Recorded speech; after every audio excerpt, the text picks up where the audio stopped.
Welcome to Washington Talk. I'm Eunjung Cho. The United States and South Korea coordinated their response to a possible nuclear threat from North Korea. Russia and North Korea are expected to take their military cooperation to the next level when President Putin visits Pyongyang. Today, we discuss the nuclear deterrence on the Korean Peninsula.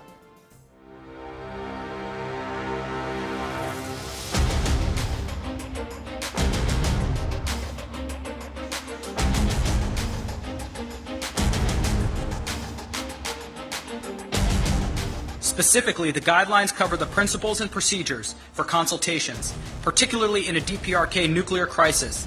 북한의 어떠한 핵미사일 위협에도 억제 및 대응할 수 있는 양국의 능력을 통합 발전시켜 나갈 것입니다.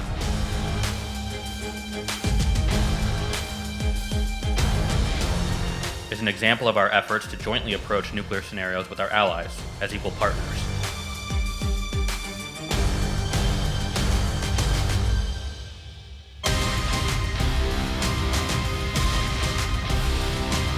Russia may be helping the DPRK in a range of areas, including surface-to-air missiles, production equipment for ballistic missiles or material.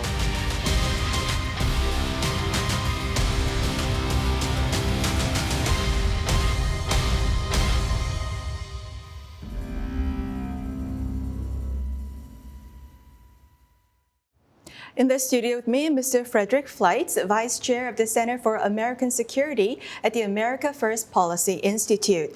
Mr. Fleitz was the National Security Council Chief of Staff during the Trump administration. Mr. Fleitz was also a CIA intelligence analyst covering WMD proliferation. Also joining us, Mr. Anthony Ruggiero, Senior Fellow at the Foundation for Defense of Democracies. Mr. Ruggiero was the National Security Council Senior Director for Counterproliferation and Biodefense during the Trump administration. He was also NSC Director for North Korea. Welcome to the program. Good to be here. Now, Mr. Fleitz, the United States and South Korea held their third nuclear consultative group meeting in Seoul and reviewed the guidelines documents which lay out the procedures and principles in an event when North Korea does a nuclear attack on South Korea. Co-chair Vipin Nirang, the acting Assistant Secretary of Defense, said that this is the most significant progress in the first year of NCG. Do you agree that this document demonstrates the elevated discussion between the two sides on extended deterrence?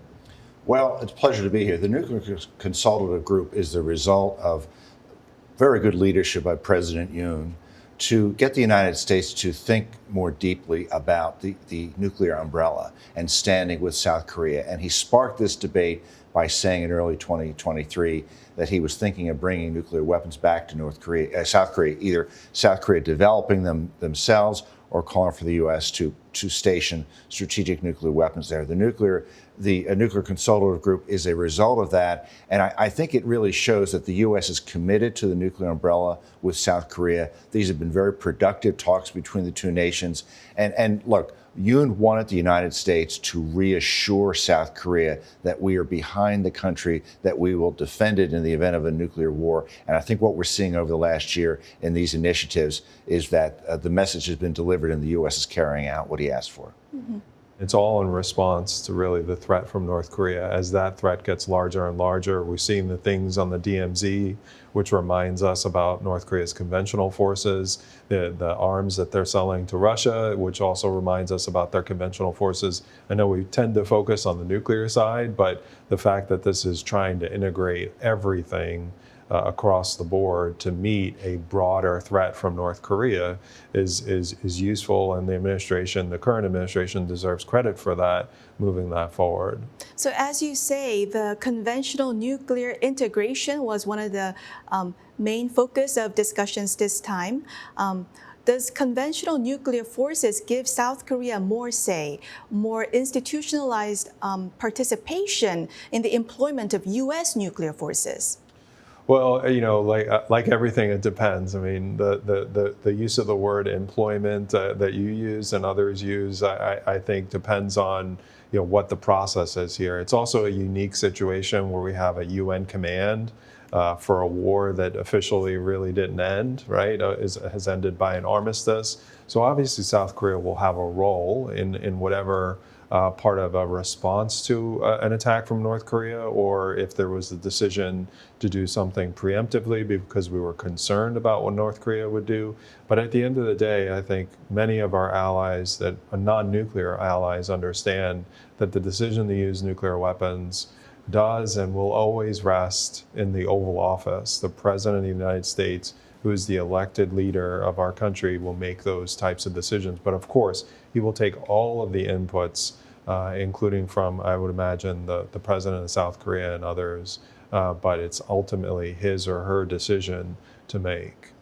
So do you see a gap in the perception then in how Seoul and Washington views this NCG cooperation, the Washington Declaration cooperation? Because President Yoon many times say that Washington Declaration elevated Seoul-Washington alliance to a nuclear alliance, whereas NSC Director Edgar Kagan, April last year, when he was Senior Director for East Asia, he said, so let me be just very direct. I don't think that we see this as a de facto nuclear sharing. Do you think this gap persists between the two sides? Or after a year now, they have really come to the same page on the concept?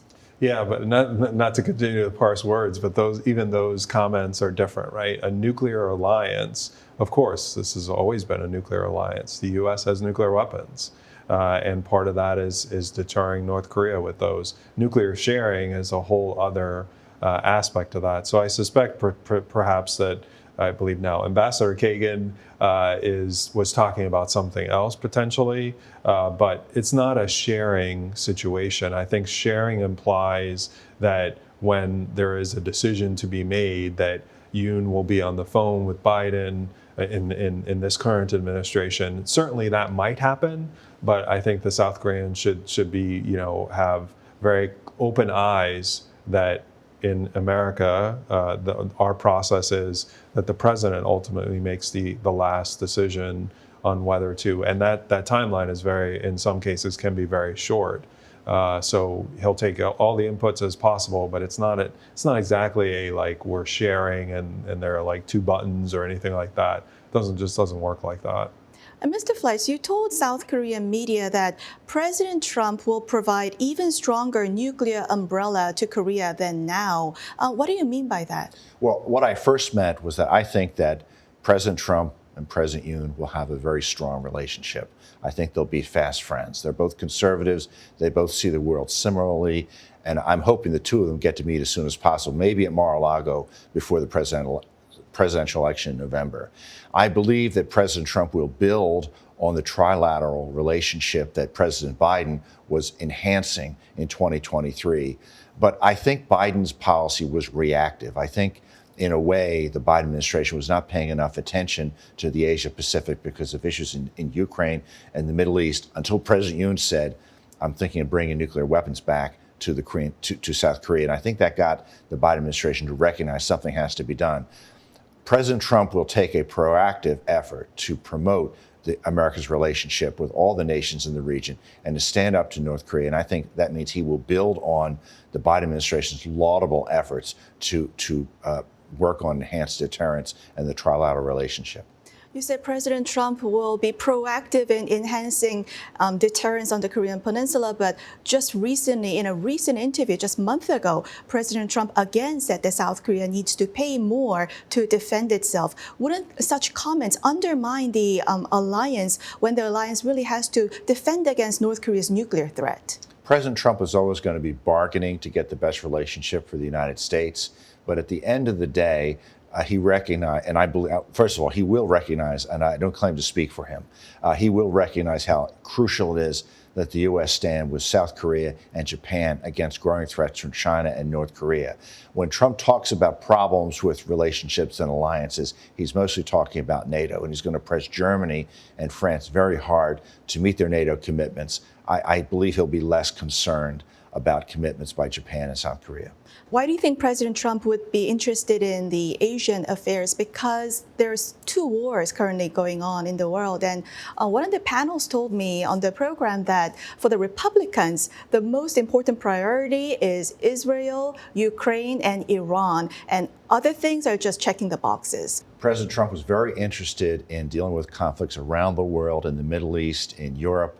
But if you look, for example, at his speeches to the UN General Assembly, his national security strategy, there was an enormous amount of text on the threat from North Korea, very little in the text of similar documents by the Biden administration. I think Trump, if he is elected president, will recognize that the United States has to have a foreign policy that deals with multiple security challenges all over the world, not be distracted by simply one issue. Trump wasn't distracted by one area in his first term as president. I don't think he'll be distracted in a second term. But that speech was before the two wars. Well, I think that I also will say that I think President Trump is eager to resume personal diplomacy with Kim Jong-un. I think there probably will be some caveats on that. My guess is that Trump would say to Kim, you have to stop giving weapons to the Russians for the war in Ukraine. But I think he's eager to resume that relationship. Trump regards that as one of his foreign policy achievements as president, and I think he's eager to build on it.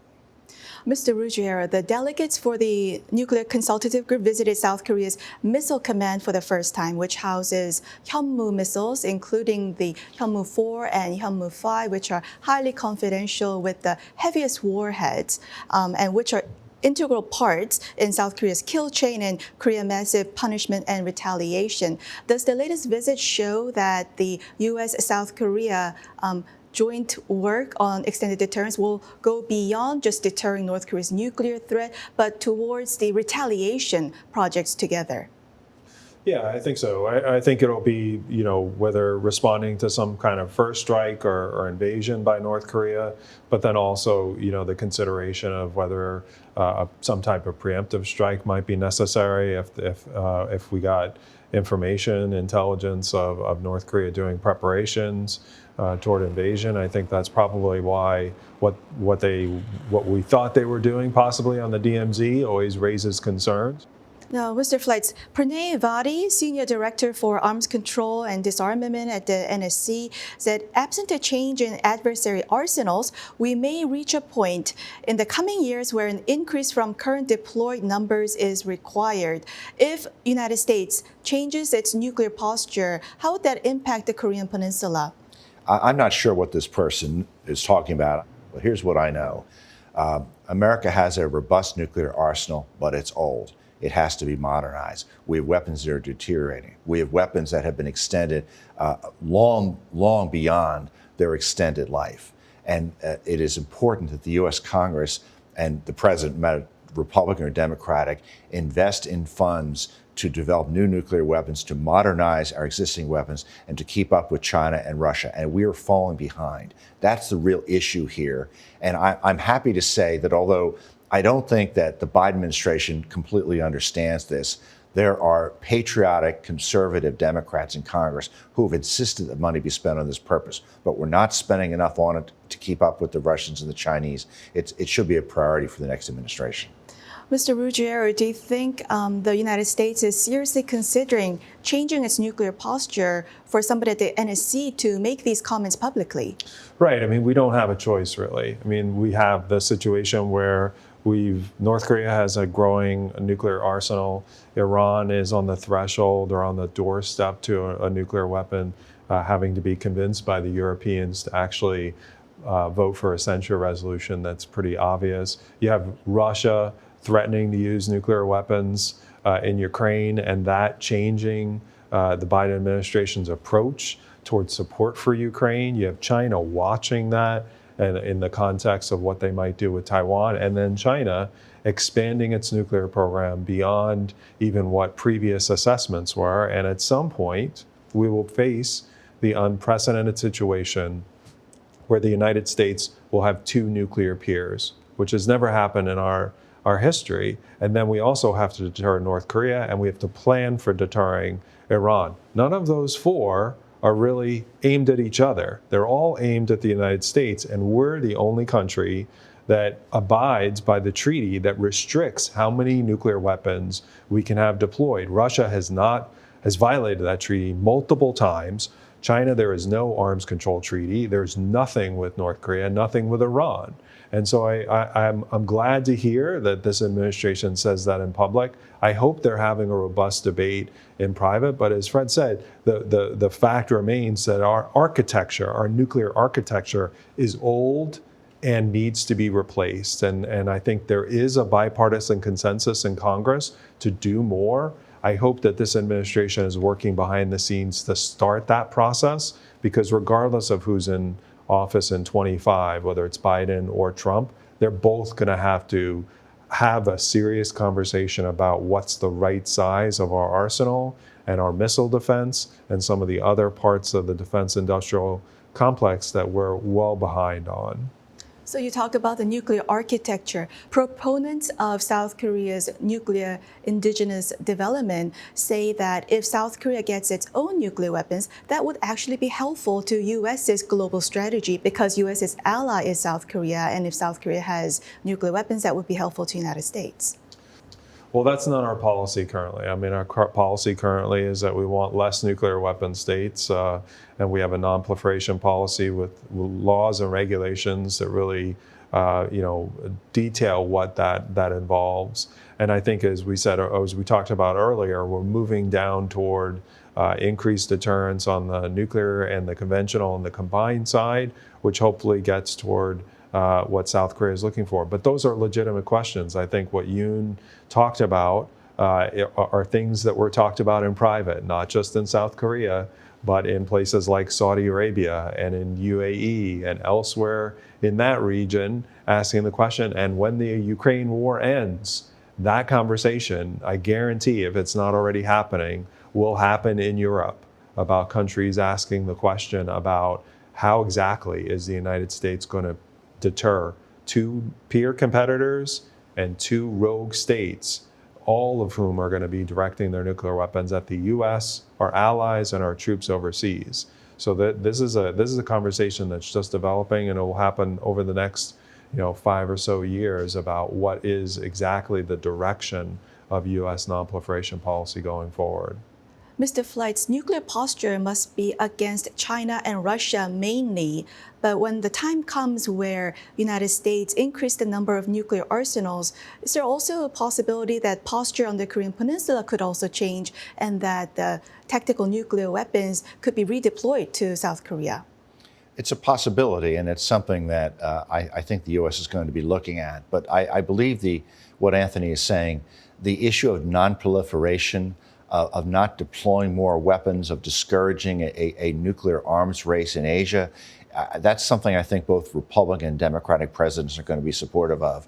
If there is a real need to put tactical nuclear weapons back in South Korea, I think the U.S. would do that. But I think the position right now, and I think it's a bipartisan position, is that we really don't want to do that, because we don't want to see the North Korean arsenal grow faster and greater than it is right now. Mr. Fleitz, South Korea's presidential office says that Vladimir Putin is expected to visit North Korea in a few days. What does Putin seek to gain from this visit, and why does North Korea want Putin to visit Pyongyang at this point? We have two isolated states here who are taking advantage of the situation. Putin is desperate for ammunition and for missiles and artillery shells. And North Korea is a nation that's always in economic trouble. It's a nation that has trouble with economic sanctions. And it's looking for nations like Russia and to some extent China that isn't going to ask any questions about economic aid or trade, doesn't mind violating sanctions placed by the UN and other nations.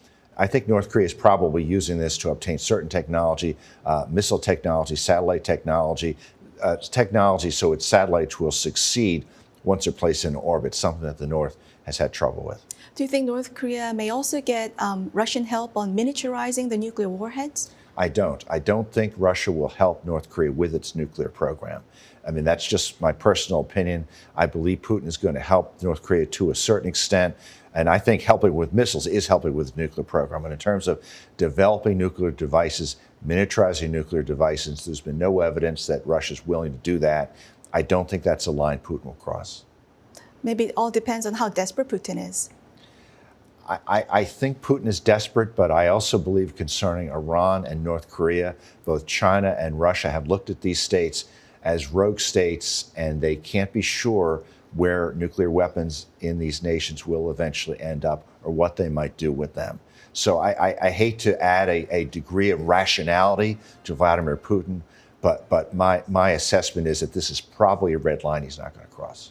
I mean, perhaps. I mean, the one place I think where perhaps Fred and I disagree is that my concern is that this is turning into a no restrictions type relationship between Russia and North Korea, and it's partly because of what Fred said, which I agree with, which is that Putin is desperate, and the desperation comes from China is trying to thread this needle here where they claim they're not, providing lethal equipment and whatever. It's a lie, and so that's a separate conversation, I'm sure. But it doesn't allow Putin to get that equipment from China and others. So they do have to go to North Korea. And I saw somewhere today that the suggestion that perhaps North Korea has provided as much. I can't remember if it was artillery or ammunition as the NATO allies have for Ukraine, which is significant.